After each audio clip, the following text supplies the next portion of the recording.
Everything's given by the Lord, and I never said thank you my whole life. So I wanted to say thank you to Krishna. I was thinking, how can I say thank you? And I was thinking the best way I can say thank you is to open my heart and chant his mantra to him with full love and devotion, and say, please accept this as my way of saying thank you. Very sweet. So, Very nice. so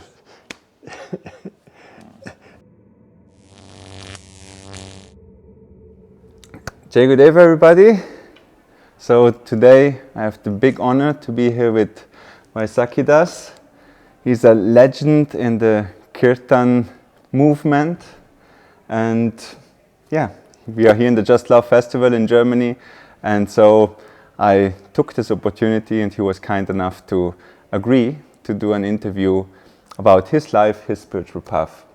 And as I know very little about you and about your personal path, I'm also very interested. So what interests me the most is, when did it start that you got interest in spirituality? Was it something which was always there, or? No, it was not always there. I thought that people who believed in God were fanatics, and people who didn't believe in God were also fanatics, because you don't know. So that was my position. We don't know. So Agnostic. Agnostic, right. But then around in the summer of 1968, I was becoming very much interested in, where did I come from? Mm-hmm. What happens after death? Where do you go? And I was asking all these different questions. And according to the Shastra, the ancient Sanskrit writings, that when we begin to question, where did we come from? What happens after death? What is the purpose of life? Who am I really? At that point, the Supreme arranges that you come in contact with someone who has the answers. Mm-hmm. So I came in contact with a Bengali gentleman. His name was Mr. Sengupta. He was from Calcutta in India. And he was telling me all about India and different mystical things, and I was like really inspired. Wow, this is so interesting. How old were you then? I was 25. 25? Yeah. Okay. So we became friends, and then one time he said, why don't you come to my home for dinner on a Friday evening? So I said, okay. And we came, and we had a really nice discussion. His wife was cooking in the kitchen, and she just waved, and then Mr. Sengupta and I were talking. I was always asking questions, and he was telling me all these mystical things. So while we were talking, all of a sudden his wife comes out of the kitchen with a tray full of dishes, goes into another room, puts it down on a mantle, and starts ringing a bell. Now, I didn't know what she was doing, but now I realized she was offering prasad. Mm-hmm. So that evening, I took my first prasad. That's spiritual food. Mm-hmm. So that spiritual food is very powerful, prasad. And so it awakened in me more of a desire to understand what is the meaning of life. Did you ask in that moment what that is? No, I didn't. I was understood later on what happened. Yeah, later on I understood, but I had no idea at that point. So before I left, it was a wonderful evening, and Mr. Sengupta said that our Bengali community, we meet on Sunday, and we have a spiritual satsang. Would you like to come? So I said, okay. So Sunday at 11 o'clock, I drove down to the address he gave me, and I found the place, walked up the stairs, opened the door, and the program was already in session. Mm-hmm. Everyone was sitting down, and in the front there was a little stage, and there was 3 musicians. One was playing harmonium, the other was playing the drum, the kol, and the other one the cymbals, hand cymbals. So I sat down, I came in quietly and sat down at the back, And I was listening to this music, and the singer was fantastic. He had an amazing voice. I was thinking, wow, I've never heard music like this before. I was really into music my whole life. And then I was enthralled, I loved it. And then I noticed that they were chanting the same, or they were saying the same words over and over again. So I was focusing, what are these words? And I was full concentration, and then it came to me, Hare Krishna, Krishna Krishna, Hare Hare, Hare Rama, Rama Rama, Hare Hare. And as soon as I was able to comprehend the mantra, a wave of emotion swept up from my feet all the way up to my head. And I was trembling and tears came to my eyes. And I was shocked. Didn't know what happened. Why is this music affecting me like this? And then I was looking at the other people and they're all smiling and happy. And here I am, completely emotional. So I didn't realize what was going on at the time. But later, I realized that I was reliving an experience from a past life, that I'd heard this mantra, that I'd been familiar with this mantra from a past life. Because now I was reading all kinds of books on yoga and studying yoga. So anyway, that was in the summer of 1968. And then in the spring of 1969, this is in Canada, by the way. This is in Toronto. What, this event which you attended? Yeah. This was not in India. This was in Canada. All in Canada. Okay. This is all in Canada. I was born in London, but I was educated in Canada. Okay. So I was living in Toronto. Then in the spring of 1969, I was walking down in the center of town and I heard ching, ching, ching, ching, ching, ching. And there I saw the ISKCON devotees chanting the mantra. And I said, oh, here they are. They're chanting this mantra. And I stood there and listened. And it wasn't at the same level as the Bengalis, as the Indians chanting. But, I was offering respects to them. And then someone came up and gave me a book, and I gave a little donation. And that was that. And I read the book, and I was reading other books. I was reading as many books as I could on yoga. Then I went to London, because I was a musician. I was playing in bands, so I went. Okay, so you were already a musician. I was already, I was a musician. I was playing in rock bands. Okay. So I went to London to further my musical career. And one day I was down in Oxford Street in the center of London. I turned the corner, I heard ching, ching, ching. And oh, they're here too, and they were chanting the mantra. So they took me to the temple, and that's how I heard the mantra the second time. Now, by this time in London, was following the path. I was going from one spiritual group to another. Okay. And did you after that experience did your spiritual search or quest actually start with that, like that you got intrigued and you wanted to know more, or? Right. Well, what happened was the summer of '68, Mr. Sengupta and his Indian congregation chanting, that had a great effect on me. Then on January 1st, 1969, I decided to become a vegetarian on my own.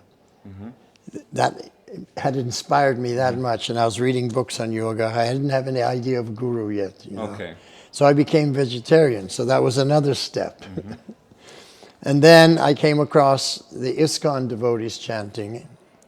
So I was getting closer and closer to the secret, which is chanting of mantras, although I didn't understand it at that time. But now when I look back, I see. So I was studying different yogis, and when I was in London, I was practicing Kundalini yoga. Kundalini yoga, raising the Kundalini Shakti from the base to... through the chakras up to the Brahmarandra. We were doing pranayam, this kind of pranayam, and also breath of fire. And I was following the Ashtanga yoga process. And I was only eating two things. date and goat milk. Really? I would take a bite of date, a little drink of goat milk, and that's all I ate for months. And I was doing this Ashtanga yoga, very austere. And, you know, I was trying to discover what is the meaning of life. I wanted enlightenment, illumination. Okay, so this was. But this concept of enlightenment and the meaning of life and finding it in yoga started with that experience with the Gupta, Indians. with the Indians. Yeah. Then you got more information about yoga in general. Right. You heard about Kundalini yoga, and so you started to try that path. Right. Okay. And I was vegetarian because of the association with the Indian chanters. And so, and I met the London devotees who were chanting, so they took me to the temple. From ISKCON. Yeah, from ISKCON. But I was living really austere. When they offered me prasad, I said, "Oh, I can't eat that. That's too opulent. I only eat goat milk and date." So I was doing this, and I was following a guru. His name was Narayanananda Swami. And I had his book, and I was following all the practices of how to raise the Kundalini to gain enlightenment and samadhi. Then I came to the last page, the last chapter on the last page, and he writes that there are other methods to raise the Kundalini Shakti. The two other methods were japa and kirtan. So I was thinking, why am I doing this real heavy austerity? Let me just go to the Hare Krishnas and chant the kirtan. And eat prasad. Yeah, it's more enjoyable. Now, of course, their prasad and their kirtan wasn't at the level of the Indians, but it was what I was at that point. So I thought, okay, let me take up this process, and if something better comes along, I can always shift. I was into that. I was always looking, what is better, what is higher, what is... And so I started to take up the chanting. First I was just doing the japa. But then gradually I started to lead kirtan. And then in 1975, So you started to join the Hare Krishna movement at that moment when you saw that there's other methods, other ways of gaining that, Right. and then you started to do kirtan by yourself. Well, I was still living outside. While all this is going on, I'm still a rock musician in a band and playing lead guitar and singing rock music while this is all going on. So I never lived in the temple.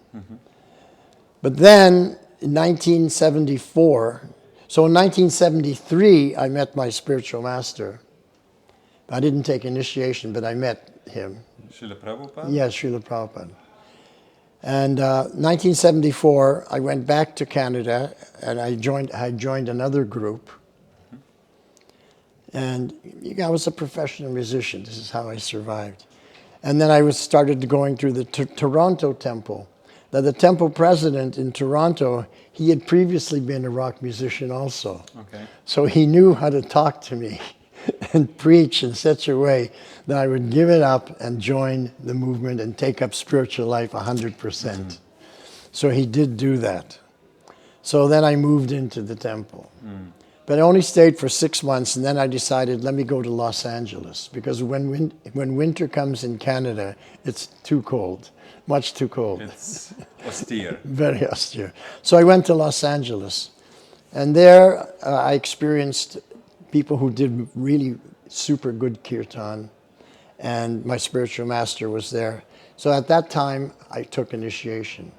And then my guru, Srila Prabhupada, asked some devotees to come to India. So I came to India in 1975. Now I was just doing a little kirtan, not much. But when I came to India and I was staying in Bengal and I heard the Bengali kirtan, it just reminded me of the myths and Guptas. And I just loved that Bengali style, so emotional. They were so expert on the mridanga and on the harmonium, and the melodies were so beautiful. You know, the Westerners just couldn't compete. So I got into that, and so I started chanting like that. And gradually people would come to India to, from the West during the festival times, Kartik, like that. And they'd hear me chanting this Bengali style, so they put cassette players. So, and then they would take it back to the West. So I lived in India for 5 years, and then I came back to the West, and everyone said, "Oh, we're so happy to see you. We have all your tapes. We're listening to your music." I said, "What tapes? I don't have any music. I never recorded anything." What happened is that these people recorded me. They went back to their countries, and they made tapes and sold it. They did a business in America, in Europe, in Australia. So I didn't make any money, but I got fame. So you get two things, fame or fortune. So I became famous overnight without even knowing it. So then I said, well, let me hear what it is that you're listening to. And I listened to it, and I didn't like it. It was poor quality. So then I decided if they're going to listen to me, I should at least do good quality. So I would go into studios, and I would record. I wanted to give them the best quality. So, and then people started inviting me, and that was since the 1970s and 80s and 90s. I've been traveling all over the world to 82 countries because people want to hear my style of kirtan. So that's how I got into it, and that's why I still do it. That's why you're still on the road. Yeah. How old are you now? If I may ask. Yeah, I'm 79. 79. Yeah, so I've been involved in this yoga business for 54 years. Wow. And, although I wasn't chanting the whole time, I was hearing the chanting. So hearing is equally as powerful as speaking, because when you chant, you're also hearing. So if someone else chants and you hear, so that's called Shravanam Kirtanam, hearing and chanting. So I was connected through the hearing and then through the chanting. And so that's, Yeah, you still, I saw you just a few days on the stage, so wouldn't think that you are over 70. The way you sang the kirtan, you seemed... Well, people ask me, how old are you? Because they can't believe my age. And I tell them because the kirtan gives you shakti, gives you energy, makes you young. You don't get old. I feel as young now as when I started. That's the beauty of Harinam, no? That's the beauty of Harinam, yeah. Have your questions then been answered by, like, after this first quest where you let's say, I think many people have this point in life where you just ask yourself, what's the point of life? Why am I here? What's my purpose? Who am I? There's more to life than just material pleasures, etc., etc. Eating and sleeping. Exactly, like animals. And then you got in touch with firstly the mantra, which gave you a first experience of something extraordinary, where you're like, whoa, what is this? And then through yoga and coming back to the mantra again, to dive deeper. Is that your, like, probably in that you have found all your answers, I guess, like in the whole... Well, I found all my answers because I was also studying the ancient texts, the Sanskrit texts. I started to learn Sanskrit, so I could go deeper into these texts. And then... What would you say is the main text which you would recommend also to people, a simple main text which has the essence of everything? Well, of all the texts that I came in contact with in 1973, when I was really getting serious about this in London, the most powerful text was the Bhagavad Gita. When I read the Bhagavad Gita, I was just like, wow, That's it, huh? There I had questions, and 5,000 years ago somebody gave them already the answers. Yeah, I had to, is this the absolute truth, or is this some hoax? I have to find out. If this is the real thing and Krishna is God, I got to find out for sure, So I went deeper and deeper into it. So you would recommend everybody to also get the Bhagavad Gita and start studying the Bhagavad Gita? The Bhagavad Gita, because there are many commentaries, interpretations of Bhagavad Gita. However, what the commentators do is they usually put their own idea into the Bhagavad Gita. But if you want to really know what is the real essence of Bhagavad Gita, because it was spoken 5,000 years ago, so you can't expect that 5,000 years later, some commentator is going to tell you this is what Krishna means. You weren't even there. So I realized that whatever Arjuna understood, that is the real meaning of the Gita. Follow in the footsteps of Arjuna, because he was there, he heard it. And then Krishna in the 18th chapter, he asks Arjuna, he says, so have you heard with rapt attention? Is your mind now clear? And are you ready to act in spiritual consciousness? And Arjuna says, yes, I accept everything you say. Please instruct me. I am now a servant. So your servant, I'll do as you instruct me. So this is the real understanding, that Krishna's instructions, you follow his instructions, and not some interpretation of some other guy who's putting his own philosophy in, and instead of writing his own book saying this is my philosophy, he uses the Gita, which is famous, to present himself, and then doesn't give Krishna's philosophy, gives his own. Well, the Bhagavad Gita, I think, speaks quite clearly for itself. Like, everybody is Arjuna, who is in the battlefield day by day. We all have our struggles where we want to not carry on fighting, and then Krishna gives clear answers how we can overcome our limitations and actually find true fulfillment, know who we truly are, and our love relationship with him. Yeah, but some of them say that the chariot is just an analogy, and the 5 horses are just the 5 senses. It's not really, there really wasn't a battlefield. They give you mean these, between the esoteric and the real happenings? They give all these different interpretations. Sure. But I think what most of the people can really, the Bhagavad Gita speaks about life itself. Yeah. And I think everybody, there is a common point which every human being has. Those questions which you just mentioned: who am I? Why am I here? What's the purpose of life? There should be more to it. And what is it? And how can I endeavor in the path, the different ways, how I can endeavor? Like you said, the different yogas are explained. All of those things you can find in the Bhagavad Gita. So. But the wonderful thing in the Bhagavad Gita is that Arjuna asks Krishna, well, who are you really? And Krishna in the 10th chapter, he explains. And in the 11th chapter, he shows his Virat Rup, his Vishvarupa.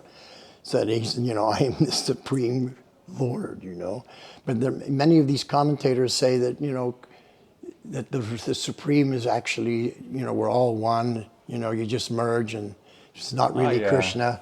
So well, that's what I'm saying. Yeah. No, sure.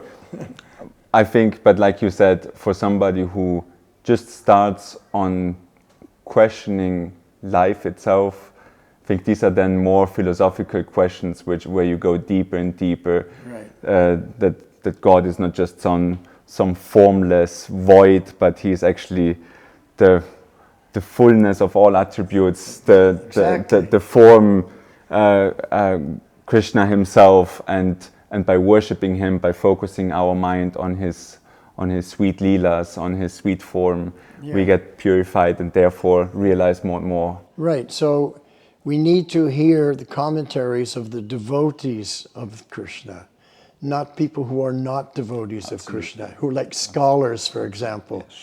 Yeah, sure. They write commentaries on Bhagavad Gita, but when you go visit them, they're drinking Coca-Cola and smoking cigarette. They have no sadhana. They don't really have any understanding. Now you have to live, obviously, the things. But I think that was the main message is that people should. The Bhagavad Gita is universal. It speaks about life itself, and it can really give everybody answers, no matter which, in which life circumstances, which religion you follow. It has the essence of life itself. And like, I was just wondering what you will answer, because I would also say the Bhagavad Gita is that scripture which will give that answers. Yeah, that's the first book you have to read. And then from that you'll understand all the other books. Yes. And so after that, was there a certain situation that you had in your early lives when those questions came up? Was it just something which awakened those questions, or was there a crisis in your life? Because there's people come on a quest in different ways. Yeah, some are through suffering, some are through inner awakening, some are through destiny. Well, I got interested in the music of the 60s, and the Beatles had gone to India. Okay. And they were playing this different kind of music, so I was attracted to India. And then I met Mr. Sengupta. Okay. You know, so that's how it all So started. all through music, Yes, all through music, yeah. and the Beatles, The inspirations of known people, of famous people, which Right. inspired you then Right. to also. Right. Ravi Shankar, Ravi Shankar. playing the sitar, Yes. you know, it's like that. So, if you would want to give to somebody who listens a message for their life, what would you want to? The message that's very important is we have to find a teacher, because everything that we know, we learned from a teacher. Mm-hmm. The first guru is the mother. Mm-hmm. Then we go to school, and then we have teachers all the way through high school, and then university. No one learns everything by staying at home without having a teacher. So you have to have a teacher. So you want to find, so I went through different teachers, you know. So you have to find the right teacher. So the guru, you're looking for Sri Guru, the person that you can connect with. And, you know, I met with various gurus. And because I was a kirtan singer and became well known, I was invited by different kirtan sanghas and groups to perform. So I met many of the spiritual teachers. So one of the groups that contacted me to perform was the Bhakti Marga. So I came there to perform, and they were having a festival in Vrindavan. Like this festival here and I was living in Vrindavan. I'm still living in Vrindavan. So they said, you know, will you come? So I said, yeah. So then, Gurudev was there, Vishwananda. And so he asked me to sing. So I chanted, and he was really enjoying it. And they said more and more. I sang and sang. And then when I finished, he announced to the crowd, he said, you know, I grew up in Mauritius, and I grew up listening to the kirtans of Vyasaki Das. He announced that to the crowd. I was shocked. I was surprised. I had no idea. I didn't know what to say, except, you know, I offered pranams, and I said, yeah, I guess I'm very old. But since then, he's been inviting me, and he invited me to come here. So, and other people invite me. So I'm very ecumenical. I'll go anywhere and everywhere to give the kirtan. You know, I'm not fanatical that only my group and every other group is bogus. I'm not like that. You know, and I like to go to all the various groups and chant. And I just sing from my heart. And for me, what kirtan is, and I'll explain what kirtan is for me. Because kirtan for me is my way to say thank you to Krishna for everything he's given to me. For example, if I give you a glass of water, what will you say? Thank you. Yeah. But Krishna gives us so much water every day. We take showers, we're drinking, we go swimming, and we never say thank you. So once I realized that I have to say thank you, and I was thinking to myself, I want to thank the Lord. He's given me the air that I breathe, keeps me alive. The prasad that I eat that keeps me healthy. The water that keeps my body clean. The clothing that protects me. The shelter that, you know, everything's given by the Lord. And I never said thank you my whole life. So I wanted to say thank you to Krishna. I was thinking, how can I say thank you? And I was thinking the best way I can say thank you is to open my heart and chant his mantra to him with full love and devotion. and say, please accept this as my way of saying thank you. Very sweet. So, Very nice. so, and I made another deal with God, with Krishna. I said to him, you know, I just want to do what you want me to do. Now, how will I know what you want me to do? I'm not like Arjuna, I'm right there, you just tell him and he does it. How will I know what you want me to, how you want me to act? So I said, what you can do is just speak to me through your devotees. And if a devotee comes to me and says, can you do this, or will you want to do this, or will you go here or there, I'll know that it's you that sent them. And I said that if people want to come and ask me to do things that are bogus, let's say, that you're in their heart and you'll prevent them from coming to me. So the only people that will come to me are the ones that you want to come to me to do what you want me to do. So I've lived like that. People come to ask me, will you do this? Will you go here, do that? I always say yes, because in my mind... You trust that it is Krishna's will. Exactly. Very nice. So when you came and said you want to do it, yes. Yes, exactly. Always. It was beautiful. I asked you and you were immediately open for it. Yeah, because... That's really beautiful. So could we say like the mantra is, like you said, it's your way of saying thank you, to chant a mantra, like maybe you can say somebody who has not that much experience with mantra.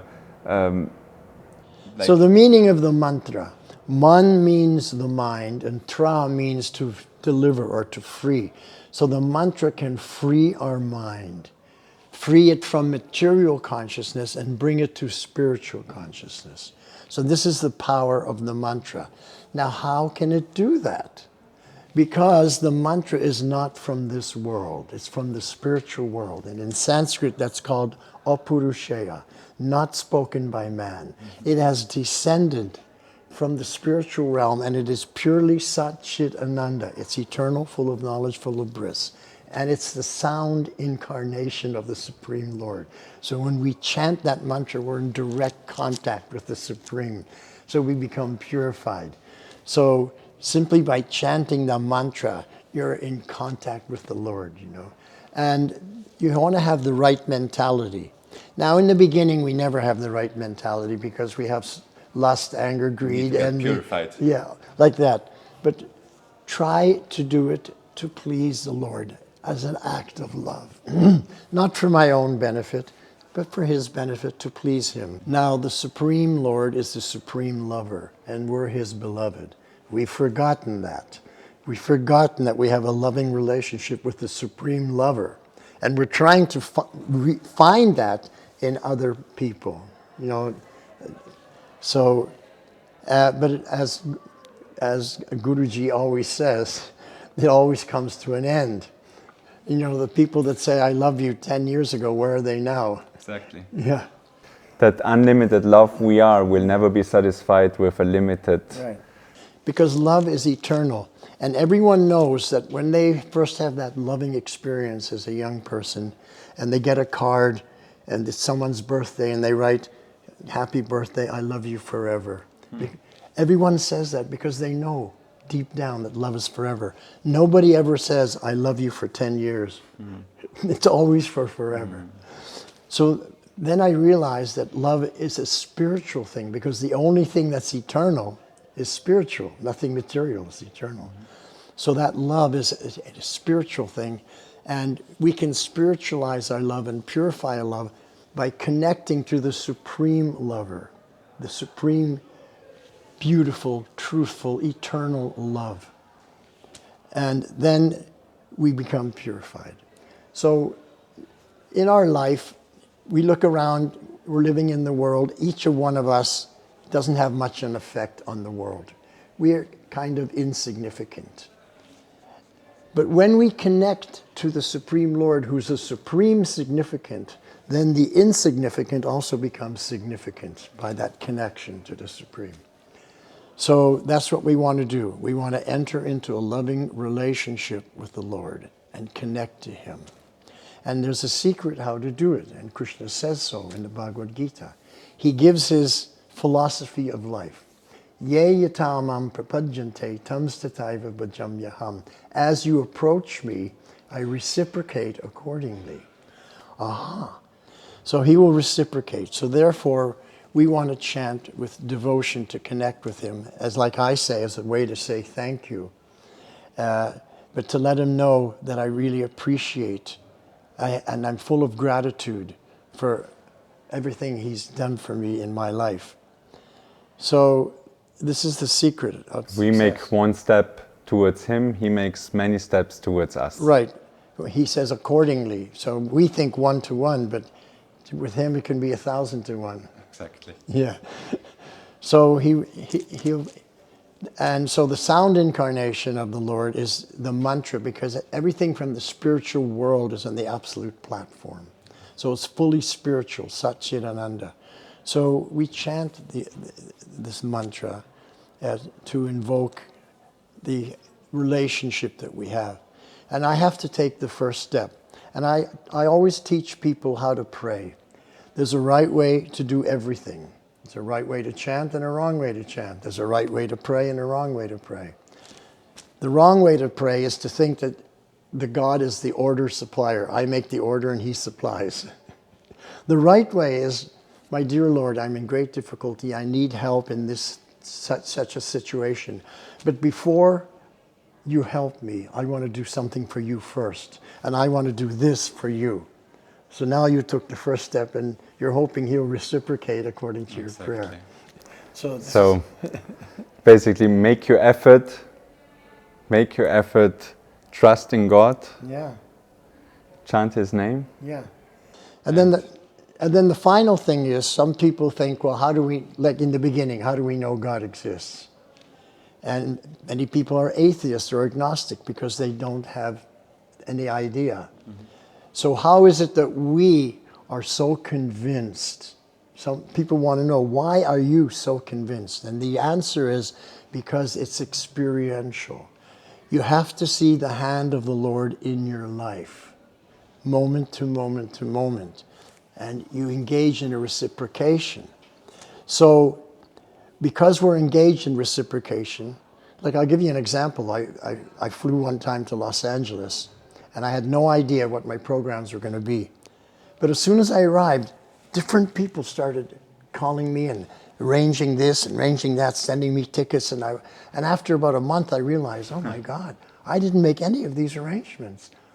It's true, Krishna makes all your arrangements for you. It was such an amazing experience. Yeah, right. Exactly. I carry what you lack and I preserve what you have. So we have to really be conscious of Krishna. And we experience him. And people who don't experience the Lord in their life, they say he doesn't exist. But those who do experience him, then it's obvious he exists. Is it logical to say that because I don't experience him, therefore he doesn't exist? That's not a logical conclusion. No. If it doesn't snow in India, therefore snow doesn't exist? No, exactly. It's not a logical conclusion. Only because you doesn't know doesn't mean that you don't know. Right. It's like the fisher net, yeah? Like when the fisher net is with big holes, then you can only fish what goes into that net with 4 square centimeters. No, if you have a finer net, then you will fish more detailed. Right. So make your net more fine, and through chanting the name, which is Shabda Brahma is Para Brahma, the sound vibration is God himself, you will definitely more and more experience that purification. You will please God and you will experience this love relationship with him. Right. And you will come from, like he said, from agnostic or even atheist, you can come to a place of... Because it's an experience. It's not based on blind faith. No. It's experiential. So what I say to the atheists and the agnostics now, I say that absence of evidence does not mean evidence of absence. Mm-hmm. Absence of evidence does not mean evidence of absence. He's there, but you're not experiencing him. is, was, and will always be there. Thank you very much for your time. Thank you very much for your wise words. I hope everybody take it at heart. Listen to his kirtans. You can find them on YouTube, on Spotify, and many other places, I guess. iTunes, everywhere. Everywhere, basically. Maybe you find even an old cassette. It's a relic, probably. And once again, thank you very much. And I hope to hear a lot of your kirtan also for many more years. Thank you very much for your wonderful association and your wonderful service. And I was very happy that we contacted each other. Yes, me too. Jai Gurudev.